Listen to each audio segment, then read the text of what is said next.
19 फरवरी 2026। Donald Trump की एक tweet, बस इतना और दुनिया पलट गई। What the hell is that thing? That's what a lot of people are wondering. The Pentagon is releasing more than 160 declassified files. Crackling with videos and photos showing cryptic images of what appear to be very peculiar flying craft. The release by the Pentagon has UFO and UAP watchers buzzing. And the Trump administration decided to release decades of classified UFO files. Purely a sense of duty.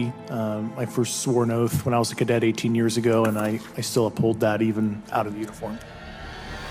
Pakistan में, India में, Brazil में और Japan में एक ही रात में Twitter यानी x पर यूएफओ फाइल ट्रेंड नंबर 1 बन गया। लेकिन वो लोग जो हंस रहे थे, उन्हें नहीं पता था कि सिर्फ 78 दिन बाद यानी कि 8 मई 2026 को वो होगा जो उन्होंने कभी एक्सपेक्ट ही नहीं किया था। पेंटागन, वो इदारा जो 70 साल से एक ही जवाब देता आया, कुछ नहीं है और कुछ नहीं हुआ। उसी पेंटागन एक नई वेबसाइट लॉन्च की और उस वेबसाइट पे 162 फाइल्स पब्लिक की गई। Classified file, Apollo mission transcripts, military pilot videos, FBI memos, सब एक ही क्लिक में, बिल्कुल फ्री, बिना किसी क्लियरेंस के। अब जानते हैं ये परसू सिस्टम है क्या। परसू का फुल फॉर्म है presidential unsealing and reporting system for UAP encounters. ये programme White House, Pentagon, FBI, NASA और office of the director national intelligence का जॉइंट वेंचर है। पहली 162 फाइल 8 मई 2026 को रिलीज की गई और गवर्नमेंट ने कंफर्म किया है कि ये रूलिंग डिक्लासिफिकेशन है, मतलब और फाइल्स आती रहेंगी। और पेंटागन का ऑफिशियल स्टेटमेंट था, the material archived here are unresolved cases, meaning the government is unable to make a definite determination on the nature of the observed phenomena. Unresolved,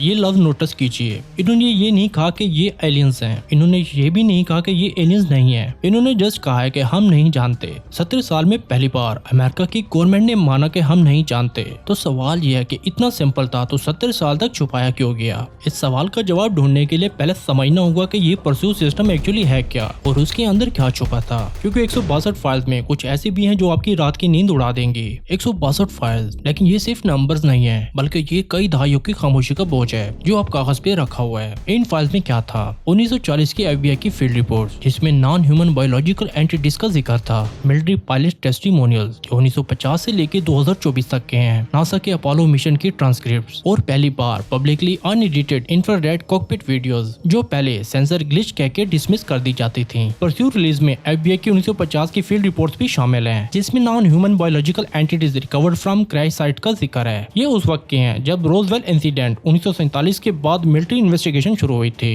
लेकिन इन फाइल्स में जो केस सबसे ज्यादा टेंशन ले रहा है वो है 2004 का। USS Nimitz carrier strike group, commander David Fravor, top gun graduate, 18 साल का flying experience, black SS squadron का कमांडर, एक रूटीन ट्रेनिंग एक्सरसाइज में था। तभी USS प्रिंसटन के रडार के ऑपरेटर ने कुछ अजीब सा नोटिस किया, एक चीज जो किसी भी नॉन पैटर्न से मैच नहीं करती थी। 80,000 फीट से 20,000 फीट तक गिरी सिर्फ 1 सेकंड में। कहानी असल में कुछ यूं है कि 14 नवंबर 2004 को कमांडर फ्रेवर और लेफ्टिनेंट कमांडर एरिक डेट्रिक ने पैसिफिक ओशन में एक व्हाइट सिलेंड्रिकल ऑब्जेक्ट देखा जो रफली 40 फीट लंबा, बिना किसी विंग्स और प्रोपल्जन सिस्टम के। फ्रेवर जब उसके करीब गया तो ऑब्जेक्ट एक्सेलरेट हुआ और 1 सेकंड से भी कम वक्त में वो वहां से गायब हो गया। उसके बाद रडार ने 60 मील दूर वही ऑब्जेक्ट डिटेक्ट किया 1 मिनट से भी कम वक्त में। कांग्रेस में 2023 में टेस्टिमोनी देते हुए फ्रेवर ने कहा, the Tic Tac object we engaged in 2004 was far superior anything that we had at that time have today are looking to develop in next 10 years। 60 miles 1 minute से कम,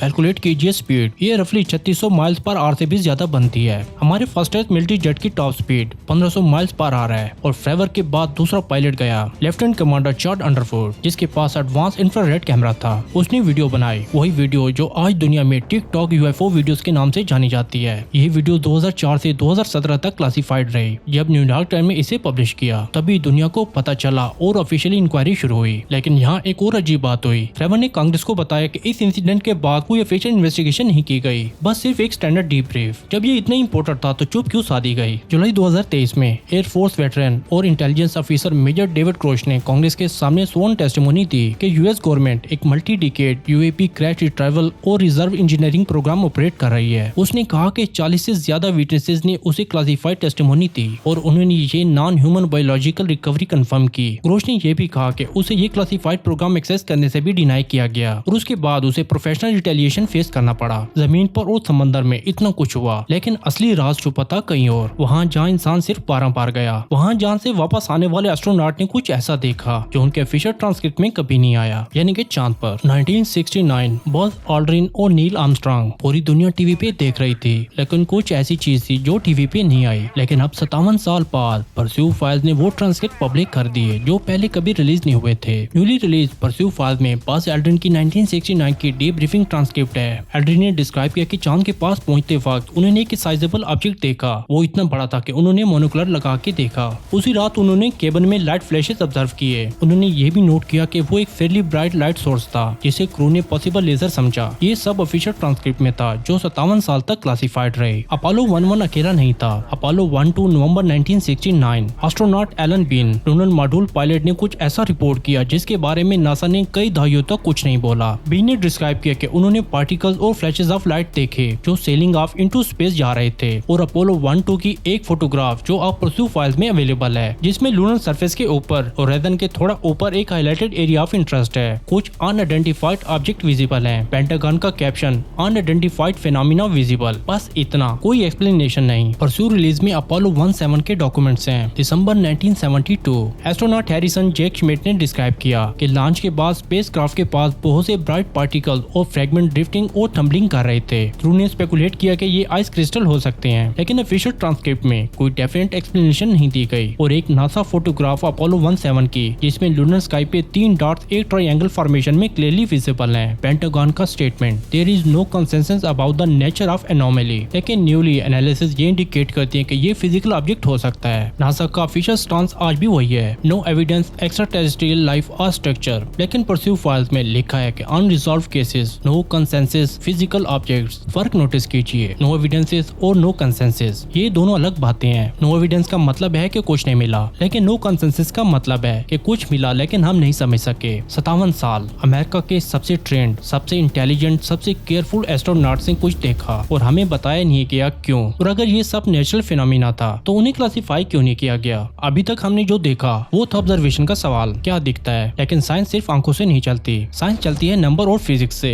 और जब दुनिया के टॉप एरोस्पेस इंजीनियर्स ने इन object की physics को analyse किया तो उन्हें पता चला कि ये चीजें सिर्फ अनआइडेंटिफाइड नहीं है, बल्कि ये चीजें फिजिकली इम्पॉसिबल हैं। चलिए सिर्फ प्योर साइंस की जबान में नंबर्स की बात करते हैं। पेंटागन के ऑफिशियली रिलीज वीडियोस और यूएसएस के निमिट्स इंसिडेंट के डॉक्यूमेंटेड डेटा को जब पीर रिव्यूड साइंटिफिक जर्नल ने एनालाइज किया तो जो रिजल्ट आए वो टेक्स्ट बुक में नहीं है, क्योंकि टेक्स्ट बुक में तो वो लिखते हैं जो पॉसिबल है और ये चीजें इम्पॉसिबल थी। पेंटागन का AOIMSG जो यूएपी केसेस को इवेलुएट करता है खुद 5 क्राइटेरिया डिफाइन करता है जो किसी एक जेन्युइन एनोमलस ऑब्जेक्ट को आइडेंटिफाई करता है। Number 1 instantaneous acceleration, number 2 hypersonic velocity, number 3 low observability यानी रडार पे barely visible, number 4 trans medium travel हवा और पानी दोनों में, नंबर 5 पॉजिटिव लिफ्ट बिना किसी कन्वेंशनल प्रोपल्जन के। USS Nimitz Tic Tac incident officially Pentagon की अपने क्राइटेरिया के मुताबिक ये पांचों कंडीशन फुलफिल करता है और पेंटागन ने ये खुद कंफर्म किया है। पहली बात इंस्टेंटेनियस एक्सेलरेशन, हमारे fastest military jet F-22 Raptor को 0 से अपनी टॉप स्पीड तक पहुंचने में रफली 20 से 30 सेकंड लगते हैं। उस दौरान पायलट पे जी फोर्स इतनी होती है कि टेम्परेरी ब्लैकआउट होता है। यूएसएस प्रिंस्टन के रडार के डेटा के मुताबिक टिकटॉक ऑब्जेक्ट 80,000 फीट से 20,000 फीट तक गिरा, वो भी 1 सेकंड में, और फ्रेवर के साथ इनकाउंटर के बाद 25 मील दूर चला गया, वो भी 1 मिनट से कम वक्त में। कोई जी फोर्स इफेक्ट नहीं, कोई सोनिक बूम नहीं, जैसे फिजिक्स उस पे तो अप्लाई ही नहीं होती। और दूसरी बात ट्रांस मीडियम ट्रैवल, 2019 में यूएसएस ओमाहा के पास एक इंफ्रारेड वीडियो रिकॉर्ड होती है। उसमें क्लियरली दिखता है कि एक स्फेरिकल ऑब्जेक्ट ओशन सरफेस पे फ्लाई करता है और फिर पानी में घुस जाता है बिना किसी स्प्लैश के और बिना किसी स्पीड रिडक्शन के। पानी हवा से 784 टाइम्स ज्यादा डेंस होती है और जब कोई ऑब्जेक्ट हाइपरसोनिक स्पीड से पानी में घुसता है तो वो डिसइंटीग्रेट हो जाता है, लेकिन इस केस में यहाँ पे कुछ नहीं हुआ। 2019 में national centre for biotechnology information ने एक पीयर रिव्यूड पेपर पब्लिश किया जिसमें निमिट्स इंसिडेंट की फिजिक्स एनालाइज की गई। पेपर के मुताबिक टिकटॉक ऑब्जेक्ट ने रफली 5000 जी के बराबर एक्सेलरेशन एक्सपीरियंस की होगी, जबकि इंसान 5 जी के बाद बेहोश हो जाता है और हमारे स्ट्रॉन्गेस्ट मटेरियल भी कुछ 1000 जी के बाद टूट जाते हैं। पेपर ने कंक्लूड किया कि no known human technology could produce this performance. ये कोई कंस्पिरेसी या ब्लॉग नहीं था, बल्कि एक साइंटिफिक जर्नल था। और तीसरी और सबसे अच्छी बात, कोई प्रोपल्शन सिस्टम नहीं। हर चीज जो फ्लाई करती है, jet engine, rocket, helicopter, drone, कुछ न कुछ एग्जॉस्ट जरूर करती है। हीट, साउंड वाइब्रेशन या फ्यूल ट्रायल। इन ऑब्जेक्ट्स में कुछ नहीं था और कोई हीट सिग्नेचर नहीं इंजन की जगह पर, कोई साउंड नहीं, कोई एग्जॉस्ट ट्रायल नहीं। इंजीनियर ने इसके लिए एक टर्म यूज किया है, प्रोपल्शन लेस फ्लाइट, मतलब बिना किसी नॉन प्रोपल्शन के उड़ना। और हमारे पास अब तक कोई ऐसी टेक्नोलॉजी नहीं है जो ये कर सके। 2004 में तो नहीं थी और 2026 में भी नहीं है पब्लिकली, कम से कम। और ये पब्लिकली को आप नोटिस कीजिएगा। अब दो पॉसिबिलिटी रह जाती है। पहली ये कि ये एलियंस हैं और कोई ऐसी सिविलाइजेशन जो हजारों साल हमसे आगे हैं और हमारे एयर स्पेस में फ्रीली घूम रहे हैं। और दूसरी पॉसिबिलिटी वो जो सबसे ज्यादा डिस्टर्बिंग है, क्योंकि अगर ये एलियंस नहीं है तो फिर ये क्या है, और अगर किसी इंसान ने ये टेक्नोलॉजी बनाई है तो वो इंसान कौन है और वो छुप क्यों रहा है।